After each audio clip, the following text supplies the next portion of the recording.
Turbo is one of the modern day super producers. He went from being homeless, and it got so dark at a point, I remember like being homeless, you know what I'm saying? To producing 10-time platinum tracks. Let's say Drip Too Hard, you know, it's 10 times platinum now. And it's all due in no small part to his powerful business mind. So today we'll examine the 3 secrets Turbo is employing to cement his status as one of the greatest producers in history. Shout out to the comment winners, comment below to be featured in the next video. And let's talk about how this first secret is the foundation for everything else. Like, you're cooked if you don't get this right. You need to get prepared and stay prepared. Turbo's career isn't about rising to the occasion, it's about falling to his level of preparation. And I think it's best demonstrated by his stay ready so you don't gotta get ready approach to being a producer. What's dope about this is like, nobody's gotta tell you to get ready. Oh, hell no. Shit, no. You know what I mean? I feel like that's what's been working for me though. You know, like since back then, it's always a stay ready so you don't gotta get ready type of mentality.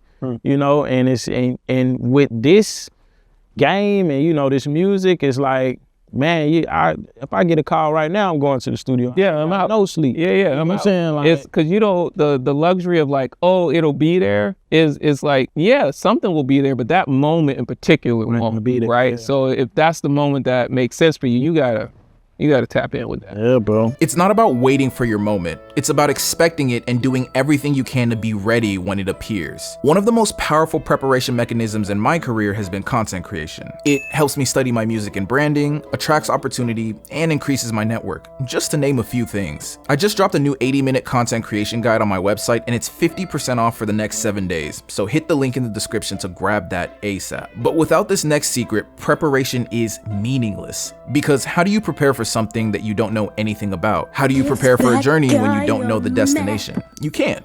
It's just not gonna work. You need to know where you're going and what you're doing it for, so you've gotta set goals. Turbo talks about how setting goals was a huge turning point in his career. I used to have to, like, you know, get hotels just to kind of get my own space because I was going couch to couch. This particular time I had got a hotel, I was watching like a Nipsey interview or something, and he was speaking about writing down your goals, how they're going to happen when you write them on a physical piece of paper. And for me, I'm in this hotel, I'm like, shit, man, what's the worst that What's the worst? You know what I'm saying?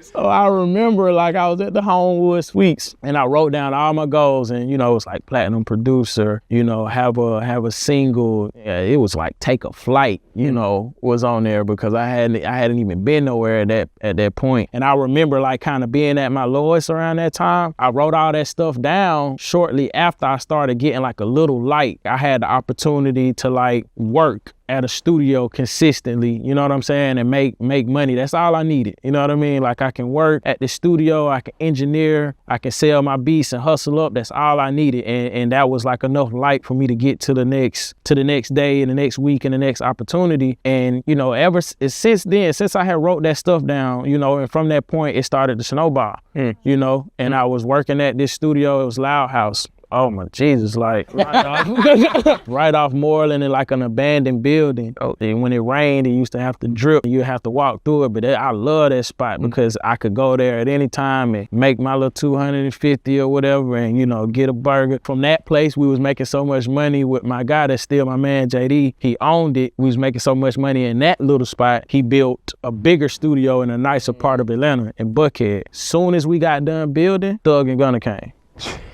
So make sure you take the time to figure out where you're going, because it could literally be the thing that makes all of the difference for you. My free producer brand launch checklist bundle actually comes with a 20-minute lesson all about setting goals the right way. So check that out in the first link of the description to learn the full method. But the sad truth is that goals mean nothing unless you understand this powerful third secret from Turbo. When I was in high school, I wanted to play Division I football. That was the goal, but just setting it isn't how I ended up playing Division I football. I had to create a regimen for training my body, practicing skills, and studying the game through film. It was a system I developed to reach my goal. And that's the point of this third secret. You achieve your goals by implementing systems that get you there. Layla Hermosi actually does a really good job of explaining this. Goals are usually emotionally driven. We think we have a feeling and then we say, I've got this goal. Whereas systems are execution driven. And so I think of it like this. Goals are like a compass. Systems are the car the plane, or the yacht that are gonna get you to the destination. But your system needs to be consistently repeatable, otherwise it's worthless. I've been on a consistency kick. You know what I'm saying? If you can't do nothing consistently, then you ain't doing it. It don't really matter. Here's how Layla describes a consistent system. The first is it has to have a trigger.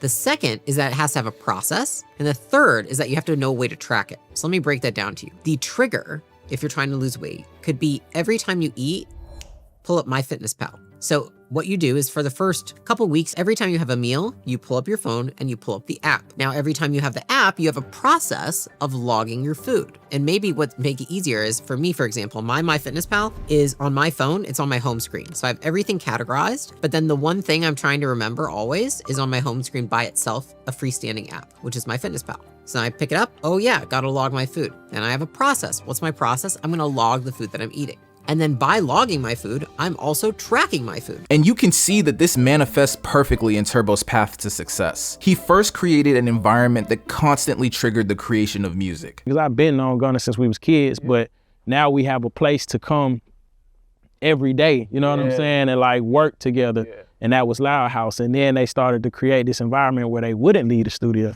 Then his process was getting the actual music done. And whether it was during long recording sessions. So now we're here 24 hours of the day. Like I'm I'm there 2 days straight. I'm going home, take a shower, and then I'm coming right back. You know what I mean? Or making beats in preparation for the next one. Man, them boys, if they did leave, you know, because I was engineering, you know, if they did leave, I'm making beats, you know, as soon as they leave for the next day. For when they come back. You know, like, and I'm not playing with this opportunity. It's like I'm sleeping wherever, you know what I mean? And when they come back, it's like I got beats consistently. He was always in the process because it was constantly being triggered. And he tracked it all simply by the music he was putting out, which has clearly spoken for itself over the course of his career. And like from there, that's where the Drip Too Hards came from, the Slime Languages came from, the So Much Fun. That environment was Loud House Studios in Atlanta. Yeah. You know, and then it snowballed, music came out, and it's like the rest is history. It all starts with that trigger. You've got to be in an environment that gets you going. If you want to connect with like-minded producers who can get you in that mode, join my Discord server using the first link in the description. And if you're interested in a detailed full guide on how to start earning $1,000 per month as a music producer, check out this video here.